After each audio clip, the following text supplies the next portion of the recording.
사무엘상 25장 4절부터 11절까지 천천히 같이 합독을 하시겠습니다. 시작. 다윗이 광야에 있어서 나발이 자기 양털을 깎는다 함을 들은지라. 다윗이 이에 10소년을 보내며 그 소년들에게 이르되 너희는 갈멜로 올라가 나발에게 이르러 내 이름으로 그에게 문안하고 이같이 그 부하게 사는 자에게 이르기를 너는 평강하라. 내 집도 평강하라. 내 소유의 모든 것도 평강하라. 내게 양털 깎는 자들이 있다 함을 이제 내가 들었노라. 내 목자들이 우리와 함께 있었으나 우리가 그들을 상치 아니하였고 그들이 갈멜에 있는 동안에 그들의 것을 하나도 잃지 아니하였나니 내 소년들에게 물으면 그들이 내게 고하리라. 그런즉 내 소년들로 내게 은혜를 얻게 하라. 우리가 좋은 날에 왔은즉 내 손에 있는 대로 내 종들과 내 아들 다윗에게 주기를 원하노라 하더라 하라. 다윗의 소년들이 가서 다윗의 이름으로 이 모든 말을 나발에게 고하기를 마치매 나발이 다윗의 사환들에게 대답하여 가로되 다윗은 누구며 이새의 아들은 누구뇨? 근일에 각기 주인에게서 억지로 떠나는 종이 많도다. 내가 어찌 내 떡과 물과 내 양털 깎는 자를 위하여 잡은 고기를 가져 어디로서인지 알지도 못하는 자들에게 주겠느냐 한지라. 아멘. 어떻게 읽으시고 나서 분위기 좋아 보이세요? 아니면 분위기 좀 험악해 보이세요? 이게 성경을 읽으시면 시시콜콜한 건 혹시 기억이 안 나시더라도 기본적으로 이게 좋다는 얘기인지 나쁘다는 얘기인지 은혜가 넘치는 장면 얘기인지 아니면 쭈뼛쭈뼛한 장면인지 기쁨과 감사가 넘치는 건지 뜨악하고 살벌하고 분위기가 심상치 않은 건지를 좀 여러분이 잘 느끼시면 좋을 것 같아요. 이 구절은 여러분들도 잘 아시는 그런 구절입니다. 다윗이 왕이면서 자기의 장인인 사울에게 미움을 받고 시샘을 받았지요. 백성들의 마음이 더 다윗에게 쏠려서 사울이 죽인 자는 천천히요, 그냥 기껏해야 1000명 단위 정도인데 다윗이 죽인 자는 만만이라. 한 번 가서 전쟁하면 이겼다 하면 10,000명씩 다 해결하고 이겼더라 하고 막 백성들이 감추지 않고 적나라하게 마음을 드러냈습니다. 그러자 자기의 사위인데도 불구하고 권력은 나눠지지 않는다 그러지 않습니까? 그러니까 그걸 독점하고 시샘과 분노가 치밀어 오른 사울이 다윗을 막 죽이려고 하니까 몇 번 고비를 지난 다음에 다윗이 도망갑니다.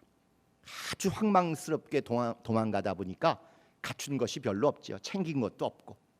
그래서 어느 지역을 지나다가 갈멜이라는 데를 지나가다가 평소에 그래도 자기가 자기 부하들과 함께 잘 돌봐줬던 나발이라는 부잣집을 지나가게 되었습니다.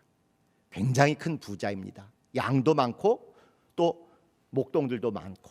그래서 평소에 다윗이 나름 군대 장관 같은 그런 위력도 있고 부하도 많았기 때문에 그 나발의 재산, 나발의 환경이 다른 악한 사람에 의해서 방해받지 못하도록 나름대로 보호도 해주고 서로 좋은 관계를 유지를 했어요.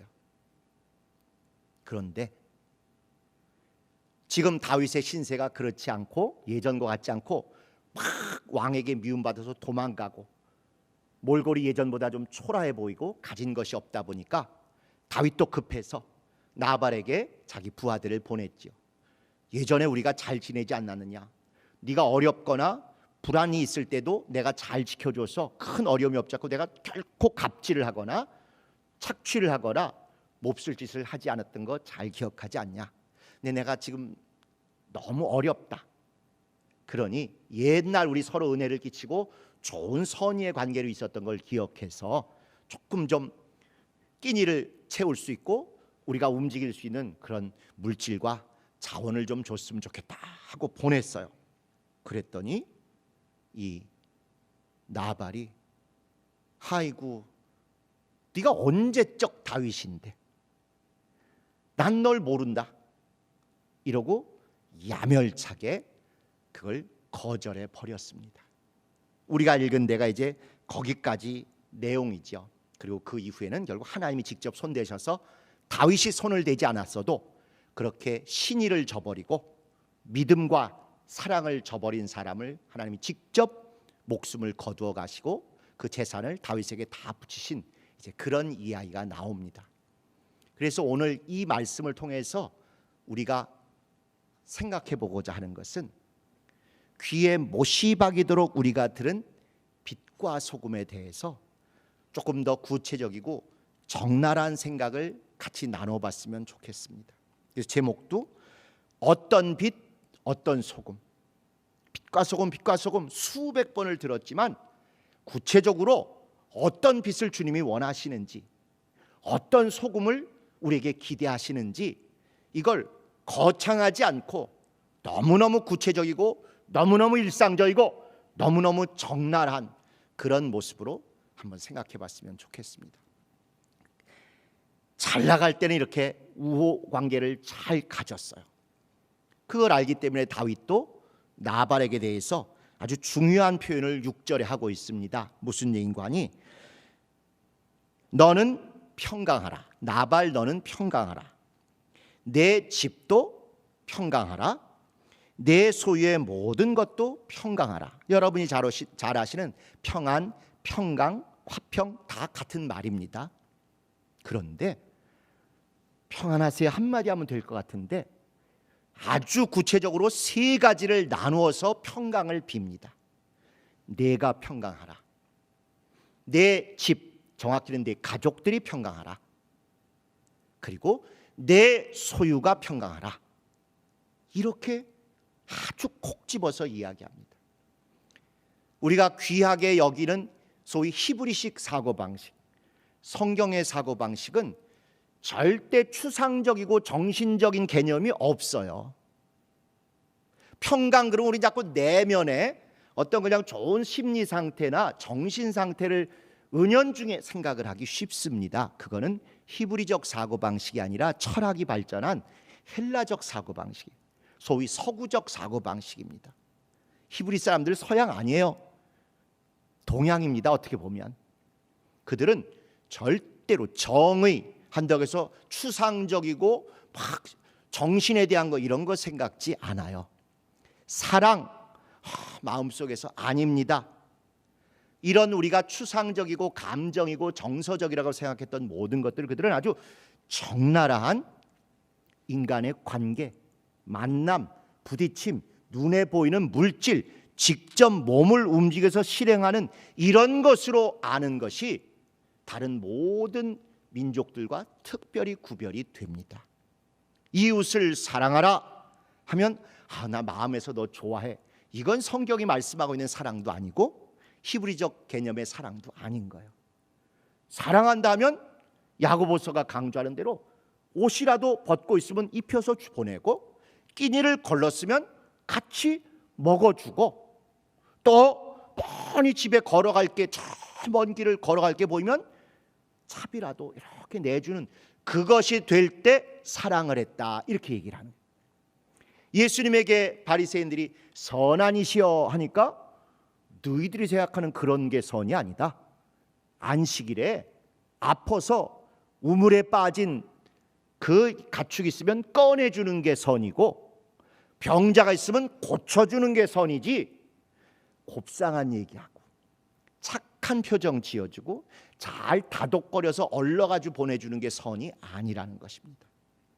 마찬가지로 여기 평강이란 단어도 속에 마음 가볍게 먹고 아무 걱정하지 말고 자꾸 이런 식으로 여러분들이 생각하신다면 그건 헬라 사람이지 서양 철학이지 성경이 말씀하고 있는 평강이 아닙니다.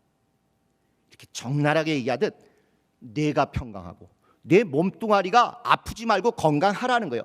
정신만 평강하고 몸은 좀 아파도 참아라가 아니라는 것입니다. 정신과 몸이 구별되어야지 내 몸이 건강하라. 또 내 집이 평안하는 건 내 가족들과 화목과 우애가 넘쳐라. 아무리 돈이 많은 집도 싸우죠. 아무리 우리가 보기에는 행복할 것 같은 집도 서로 용납 안 하기도 하지요.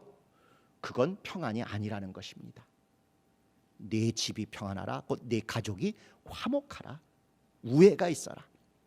이 정도만 해도 이게 마음에 대한 건가 보다, 정신에 대한 건가 보다 이렇게 생각하기 쉽습니다만은 아주 딱 더 다윗의 강조점은 세 번째 있는 것입니다. 내 소유가 평안하라, 내 재산이 평안하라, 내 모든 재화가 하나님의 은혜와 간섭 안에서 제대로 잘 지켜지고 제대로 잘 늘어나고 제대로 잘 사용되는 구체적인 그런 순환이 잘 이루어지는 것을 평안이라고 하는 것입니다. 그렇게 다윗이 평안을 끼치고 나서 그런데 지금 우리가 평안하지 않다, 쫓겨다니느라고 굶었고 아무 비용도 없고 지금 너무 힘드니 좀 우리에게 도와달라 이렇게 하는데, 이렇게 어려운 다윗에 대해서 무시하는 나발로 평강의 정반대의 모습을 보입니다. 네가 누군데? 난 널 모른다, 이렇게 얘기하는 거죠. 그야말로 세상의 이치입니다. 세상의 이치.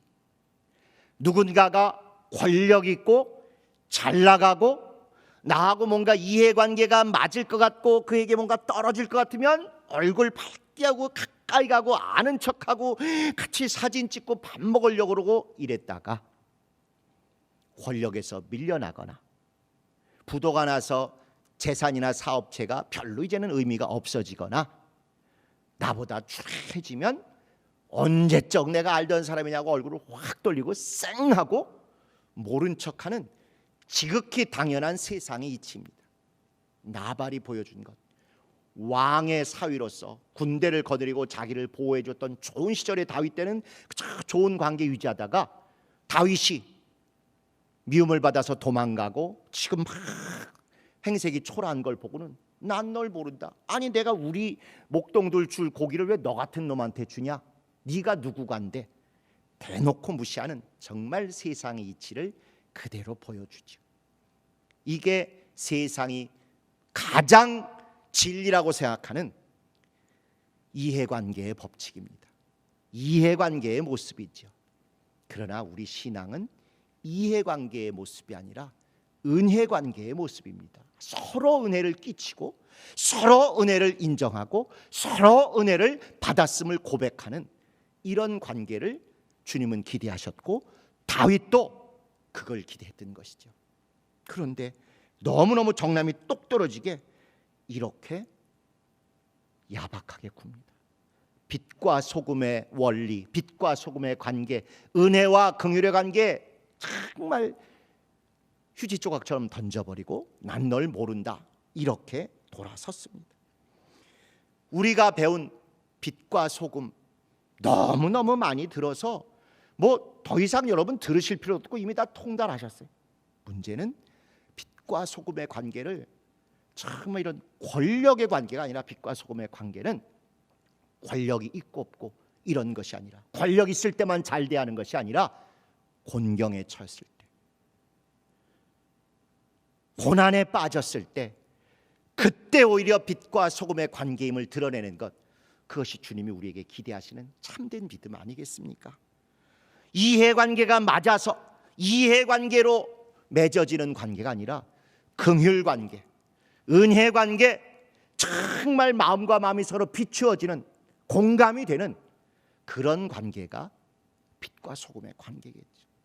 잘 나가는 다윗을 볼 때는 그런 것을 외형적으로 꾸몄지만 고난과 곤경에 빠진 다윗을 보고는 나발은 헌신짝처럼 그런 빛과 소금의 관계, 긍휼과 은혜의 관계, 정말 곤경에 있는 사람을 돕고자 하는 마음을 헌신짝처럼 버렸습니다. 이건 단순히 개인의 관계에서만이 아니라 공공의 관계, 사회의 관계에서도 마찬가지입니다. 내게 유익이 없는데 내가 굳이 그 일에 끼어들 필요가 있을까? 아닙니다. 긍휼과 은혜가 풍성하신 하나님이 신자만 사랑하고 불신자는 안 사랑하시지 않는다는 걸 여러분이 잘 아시죠?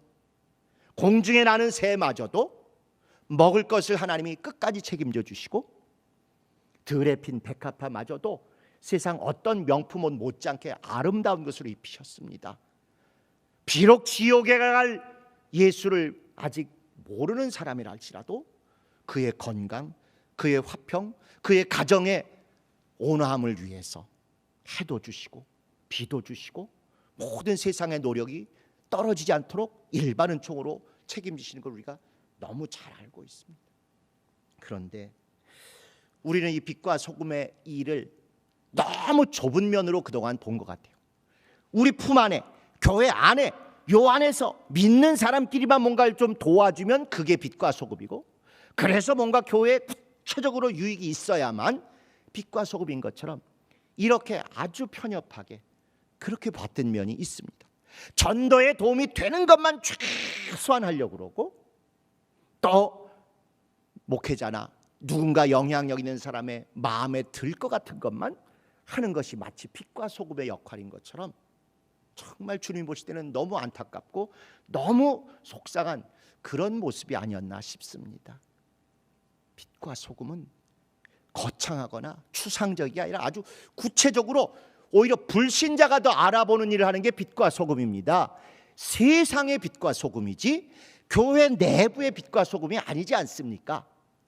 예배를 더 집중해서 잘 드리고 찬양을 더 목소리를 잘 맞춰서 드리고 헌금을 더 많이 하는 걸 빛과 소금이라고 하지 않지 않습니까?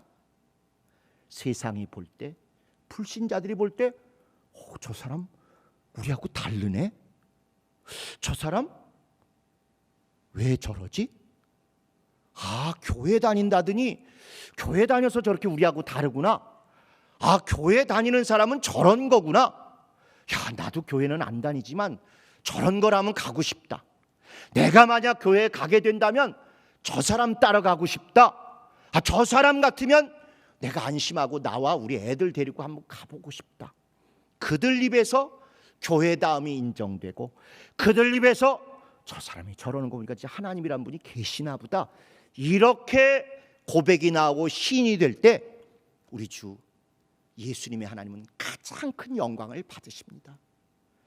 오히려 하나님의 대적이요, 하나님의 원수요, 하나님과 완전히 무관했던 그 세상에 속한 분들에게서 그 입에서 우리가 아는 아주 구체적이고 적나라한 빛과 소금의 역할을 보고, 그들 입에서 자기들도 모르게 하나님이 계신가 봐, 하나님 믿는 분들은 저러나 봐, 저런 걸 하나님이 우리에게 원하시나 봐, 아니 저렇게 좋은 걸 하나님이 하라고 하시니까 저분이 하는 거겠지 하고 그들 입에서 우리가 아무 강요나 압박을 안 했음에도 하나님을 높이고 하나님을 시인하고 하나님을 인정하고 하나님께 뭔가 마음을 쏟는 그런 것이 있을 때, 그것을 세상의 빛과 소금, 믿음과 긍휼과 은혜의 관계를 온전히 맺었다고 하는 것입니다. 약삭 빠르게 이번 헌신 예배에 저 사람 꼭 하나 전도해서 종이 하나 써내야 되니까 내가 밥도 사주고 만나기도 하고, 그 아이들 보면 아는 체도 하고, 이거 나쁜 건 아니겠지만 정말 우리가 성숙한 기독교인으로서 주님이 기대하시는 것과는 거리가 있다는 걸 너무너무 잘 아시죠. 이번 주에 우연히 제가 두 가지 비슷한 얘기를 들은 적이 있습니다. 하나는 라디오 뉴스에서 들었는데, 어떤 아이들이 옆에 아파트 놀이터 가서 막 놀았더니 거기 관리소장님이신지 뭐 부녀회장님인지 아마 남자분이가 관리소장님이셨던 것 같은데 호통을 치면서 나가라고, 남의 아파트 놀이터에 들어오는 거는 주거침입이라고, 거지가 물건 훔치는 거나 똑같이 나쁜 거라고 그 아이들에게 그렇게 모진 욕설과 모진 칼자국 같은 그런 비정한 말을 가슴에 찌르고, 그리고 내쫓고 심지어 신고까지 했다는 거 아니겠습니까? 또 어떤 집사님 댁에 신방을 갔었는데 그 집사님이 그런 말씀을 하더라고요. 처음에는 그래도 좀 넓은 데를 위해서 아이들을 생각하고 빌라에 살았는데 도저히 안 되겠다 그러고 무리를 해서 아파트로 옮기셨대요. 왜요? 빌라가 더 넓으셨다며. 아이들이 빌라는 놀이터가 없고 아파트는 놀이터가 있다든가 붙어있는 그 아파트 갔다가 그렇게 애들한테 눈치를 당하고 여러 가지로 기죽어 오는 걸 보고 정말 이러면 안 되겠다 싶은, 아차 싶은 생각을 하셨다는 거예요. 여러분도 이런 책 제목을 들어보셨을 것입니다. 어린아이 하나를 제대로 키우려면 온 마을이 함께 달려들어서 최선을 다하고 사랑을 베풀어 키워야 정말 주님이 넣어주신 좋은 것들이 그대로 발현되는 그런 교육이 성공할 것입니다. 그런데 어른들의 이기심, 어른들의 재산욕, 어른들의 어디 산다는 허영심이 아이들에게도 그대로 투영되어서 놀이터도 제대로 아이들이 자유롭게 뛰놀지 못하게 하는 그런 각박한 세상이 우리 주변에 얼마나 많이 있다는 걸 잘 알지 않습니까? 우리 교회도 어느 쪽이었을까요? 이 신길 본당이 서울시 건축 대상을 탄 서너 가지 요소 중에 가장 중요한 것이 뭐냐면, 교회 담장을 만들지 않고 동네 사람들이 얼마든지 로비로 다닐 수 있도록 그렇게 자유롭게 교회와 마을이 구분되지 않은 채 마을 속 교회를 온전히 지향하는 건축을 이루었기 때문에 특별한 점수를 받았습니다. 심지어 로비에 피아노까지 두어서 어떤 어린이도, 어떤 아이도, 어떤 동네 사람도 교인이 아니라 할지라도 와서 치고 함께 어울리고 이러도록 했지요. 그것이 굉장히 결정적인 점수를 받았습니다. 그런데 그게 얼마나 갔을까요? 자랑하고 홍보하고 과시하는 데만 조금 쓰였지 얼마 안 가서 그 피아노 조율하는 데 돈 들어 그거 험해지는 것 같아. 또 이상한 사람 오기 때문에 막아야 돼. 결국 추위를 빙자하고 관리를 빙자해서 막고 사람들이 못 다니게 되었습니다.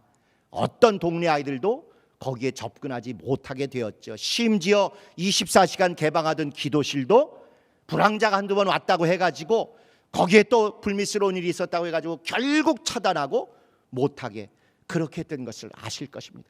어려운 거 우리가 다 알죠. 그거 관리하려면 신경 많이 쓰는 거 알죠. 그럼에도 불구하고 우리가 정말 사도행전의 교회 되기를 꿈꾸었다면, 실천했다면 오히려 다른 방법으로 교역자들이 더 거기서 하루 종일 지키는 한이 있더라도 그 기도실이 24시간 차단되지 않도록 했어야 할 것이고, 교회학교 선생님들이 피아노 옆에 항상 지키고 또 지켜주면서 아이들 오면 맞아주고 얘기도 해주고 피아노도 치게 해주고 슬쩍 도와도 주면서 그들의 마음이 교회로 오게 하고, 또 정말 아이를 맡길 데가 없어서 일을 나가야 되는데 팔을 동동 구르며 어쩔 줄 모르는 애기 엄마들이 그래도 잠깐 교회에 와서 아는 권사님께, 아는 집사님께 맡기고 잠깐 가서 급한 일을 끄고 온다든지, 이렇게 비록 교회는 다니지 않지만 우리가 어려움이 있으면 우리 동네에서 무조건 성락교회 먼저 가면 길이 열린다, 이런 소문이, 이런 체험이, 이런 일상이 벌어졌다면 우리 교회가 이렇게 편협되게, 이렇게 독단적으로, 이렇게 괴물 같은 교회는 변색되지는 않았을 것입니다. 결국 마을 속에 함께하는 그런 교회가 되었어야 되는데 교회 속의 마을을 가두고 말았어요. 교인끼리만 소통하고 교인끼리만 교제하고 교인끼리만 심지어 거래하고 교인끼리만 만나는 교회 안의 마을이라는 옛날 중세 수도원에 타락한 모습을 그대로 닮아갔던 것이죠. 정말 우리가 빛과 소금이, 교회 안의 빛과 소금이 아니라 세상의 빛과 소금이 되는 구체적인 예를 세 가지 여러분도 뉴스에서 들으셨을 그런 예를 통해서 한번 보고 거기에 우리를 돌아보며 마치고자 합니다. 첫 번째는 요소수라는 게 막 난리가 나가지고 소방차, 구급차 이런 것도 못 다닐까 봐 난리 떤 적이 있죠. 그때 그것을 몰래 아무도 시키지 않았고 아무도 알아주지 않는데도 자기가 쓸 것을 그 소방서에 갖다 놓은 그런 분의 이야기입니다. 잠깐 우리 동영상을 함께 보시도록 하겠습니다.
저분이 누가 시켜서, 누가 가르쳐서, 설교를 들어서 저렇게 하셨겠습니까? 정말 사람이 사람다워지는 게 무엇인지를 100마디 설교보다 아주 확실하게 우리에게 떨림을 주신 것 같아요. 빛과 소금이 되라는 게 거창한 얘기가 아니라 나도 필요하지만 내 이웃, 특별히 우리 이웃의 안전과 생명을 책임지는 소방차가 멈추면 안 되겠다는 그 소박하고 진실한 마음 하나로 저것을 갖다가 그 앞에 몰래 두고 오른손이 하는 일을 왼손이 모르게 그냥 남기지도 않고 그렇게 오셨습니다. 저분이 정말 기독교인이었으면 좋겠어요. 나중에 밝혀졌더니 우리 하나님이 그렇게 하도록 기대하시기 때문에 했습니다. 정말 이렇게 한마디 해주시면 어떤 설교, 어떤 전도 집회보다 더 사람들에게 우리 주 예수 그리스도를 전하시지 않았을까, 그런 생각이 듭니다. 또 하나 부끄러운 충격적인 제 속의 생각은 오직 헌금과 헌신만 강조했던 그 시절에 못나고 못된 저였으면 집사님 그거를 지금 막 값이 올랐으니까 3배로 팔아서 그 돈을 좀 헌신 헌금하면 얼마나 주님이 기뻐하셨겠냐고 이따위로 했을 것 같은 생각이 팍 들더라고요. 오직 교인들에게서 돈을 짜내는 데만 혈안이 되었던 그런 못된 목사의 시절을 제가 벗어나지 못하고 그랬을 것 같은 부끄러움이 너무너무 드는 것입니다. 정말 이런 분이 진실한 세상의 빛과 소금이요 우리 개혁된 성락교회 교인이었으면 너무 좋겠습니다. 두 번째는 차가 뒤차가 앞차를 들이받아서 앞차가 좀 상했는데 그 내리신 권사님쯤 돼 보이시는 분이 뒤에서 받은 젊은 주부에게 무슨 말을 듣더니 막 안아주고 감싸주고 걱정 말라고 돌려보내주는 그런 이야기입니다. 동영상을 한번 같이 보시겠습니다. 사고 처리는 보험 접수하겠다고 말씀드리고 전화번호 받고 정리를 하고 병원으로 넘어가라고 얘기를 했던 상황이고요. 차에서 내렸는데 이제 그런 말이 잘 생각이 안 났나 봐요. 그냥 아이 상태 정도로 얘기를 하고 있는데 바로 이제 안아주신 거죠. 이제 손 잡고 이제 많이 떨고 있으니까 안아주는 동시에 저도 이제 순간 울컥해가지고 바로 이제 전화를 바로 드렸어요. 사고 났던 사람 남편입니다라고 얘기를 하는 순간 상대방 차주분이 아기랑 애기 엄마는 어때요? 라고 딱 바로 물어보시더라고요. 거기서 이제 또 한 번 더 이제 2차로 울컥했죠. 계속 죄송합니다 하면서 울더라고요. 근데 너무너무 심하게 떨었어요. 그리고 아기가 고열이 나서 지금 응급실 가는 중이었다고 딸 생각이 확 나더라고요.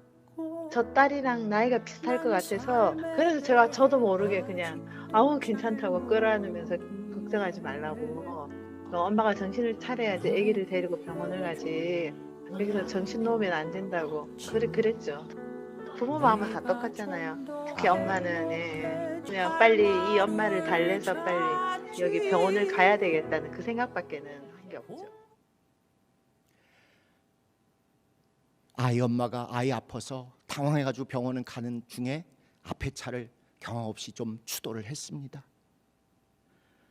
그 나오신 꽤 고급차를 타고 가다가 다치신 그 중년 부인 나오셔서 너무 떨고 당황하고 어쩔 줄 모르는 걸 보고 호통치고 눈을 어디다 두고 운전하는 거냐고, 이런 게 일상에서 우리가 길에서 보던 모습인데 딱 보는 순간 왜 그러느냐고, 아이가 아파서 병원 가다 보니까 제가 경험하면서 그 얘기를 듣는 순간 말이 필요 없이 그냥 안아주고 다독거려주고 걱정하지 말고 빨리 가서 침착하게 가서 아이 잘 돌보도록 그렇게 보내주었습니다.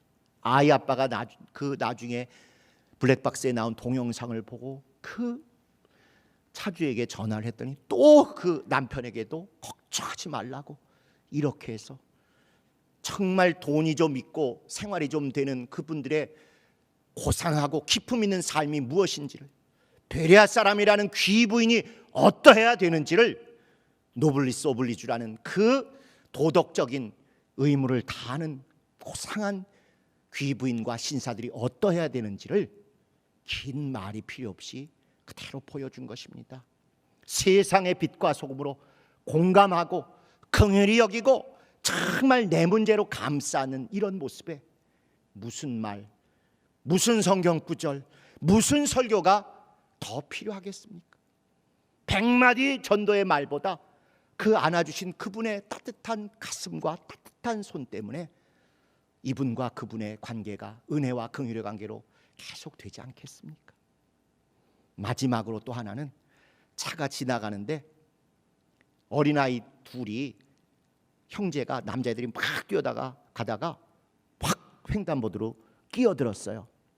민식이법이라는 무시무시한 법이 생겨서 무조건 운전자가 아이들을 치거나 사고가 나면 책임을 지게 우리 사회가 바뀌었죠. 그런데 이 택시 기사님은 그 30km 이내를 천천히 보면서 주변도 주시하면서 가는데도 애들이 이렇게 뛰다가 갑자기 그냥 횡단보도 전에 끼어드는 바람에 조금 부딪혔어요. 그런데 다른 경우하고는 달리 오히려 형이 부딪혔는데 동생 7살짜리가 형 미안하다 그래, 잘못했다 그래, 사과해, 형이 잘못한 거야, 이렇게 형을 꾸짖고 형도 미안하다고 할 뿐만 아니라 아버지가 직접 그 자초지종을 듣고는 경찰과 이 기사님에게 직접 죄송합니다, 우리가 아이를 우리가 교육을 잘못시켜서 아이들이 그렇게 무리하게 뛰어들고 이래서 굉장히 놀라셨고 힘드셨을 텐데 절대 기사님의 잘못이 아니니 더 이상 어려움 겪지 마십시오, 이런 이야기입니다. 그 부모님이 자식을 우상처럼 키우고 내 새끼 조금이라도 다치면 물불을 가리지 않고 싸우는 이 시대에 정말 기독교인이 온전히 믿음과 사랑 안에서 자녀를 양육한다면 이렇게 양육하는 것이 오히려 더 합당하지 않을까, 그런 생각이 듭니다. 동영상 한번 마지막으로 보시겠습니다. 제가 지금까지 저 이런 분 처음 봤습니다. 아 진짜 불박차는 택시고요. 속도 빠르지 않습니다. 가겠습니다. 속도 21, 29. 옆에 애들이 뛰어가요. 애들 둘이 뛰어가요. 오! 잠깐만요. 아,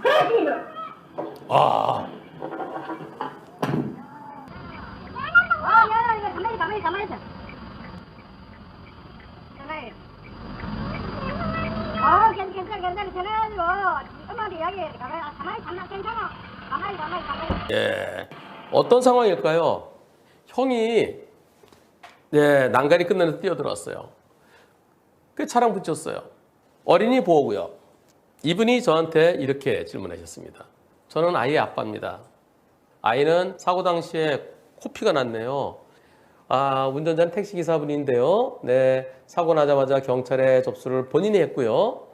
궁금한 점은 민식이법 처벌 대상인지. 영상을 제가 봐도 우리 아이가 잘못인 것 같아요. 예, 보험 처리와 민사 합의만 잘 이루어지면은 택시 기사님께는 커다란 피해가 안 갔으면 하는 마음입니다. 지금까지 민식이법 위반 영상을 많이 봤습니다만 내 아들 잘못으로 보이기에 택시 기사분께 피해가 안 갔으면 좋겠다는 그런 처음이에요. 처음입니다. 저는 3형제의 아빠입니다. 사고 난 동영상의 두 아이는 저의 첫째와 둘째입니다. 택시 기사분께 피해가 안 가기를 바랍니다. 그리고 아이가 어리다는 이유로, 어린이 보호구역의 이유만으로 잘못이 없거나 과실이 적은 운전자에게 터무니없는 형사처벌을 받는 것은 옳지 않다고 생각합니다. 아빠께 감사드리고요. 그리고 7살짜리 둘째 아들 정말 칭찬합니다. 다시 한번 이런 너무 지극히 당연한 세상의 빛과 소금, 모두가 박수할 만하고 모두가 칭찬할 만한 그런 일들이 우리 거듭나고 개혁되고 성도가 성도다워진 우리 교회에서 끊임없이 이어지기를 진심으로 사모합니다. 부끄럽게도 제가 만약 저 입장이었으면 요소수를 비싸게 팔아서 그 돈으로 헌신원금 더 많이 내면 어떡하냐는 가론유다 같은 짓을 했을 게 거의 명약관화하고요. 또 경험 없이 차를 받았을 때 벌벌 떨고 있는 그 여자를 막 다그쳐서 초보고 잘 모르니까 다그쳐서 합의금을 더 많이 받아내가지고 그걸로 헌신원금하면 얼마나 주님이 기뻐하시겠냐고 이랬을 게 뻔히 보이고요. 아이들이 다쳤다면 이걸 빙자해서 막 또 그 사람을 못살게 굴고 괴롭히고 돈 뜯어내고 아마 그랬을 것이 헌신의 목을 메고 모든 걸 돈으로 생각했던 과거의 제 모습일 수 있겠다는 것 때문에 너무너무 처절한 회개와 함께 눈물이 계속 났었습니다. 어떤 설교도 어떤 성경도 어떤 교육도 필요 없는 지극히 당연한 세상의 빛과 소금의 역할로 온전히 달라진 성락교회를 드러내고 주님의 자녀다움을 드러내신 여러분 되시기를 예수님의 이름으로 축복합니다. 어떤 빛, 어떤 소금인지 긴 말이 필요 없이 일상에서 온전히 성공하는 여러분 되시기를 예수님의 이름으로 축원합니다. 이 시간 다 같이 주여, 우리가 주님의 은혜 믿고 하나님의 자녀 되어 싸우니 세상의 빛과 소금의 일을 시키지 않아도 너무너무 분명하고 구체적인 일들을 잘 감당하여 하늘 아버지께 영광 돌리는 삶을 사는 데 성공하게 달라고 주여 한번 부르고 통성으로 기도하시겠습니다.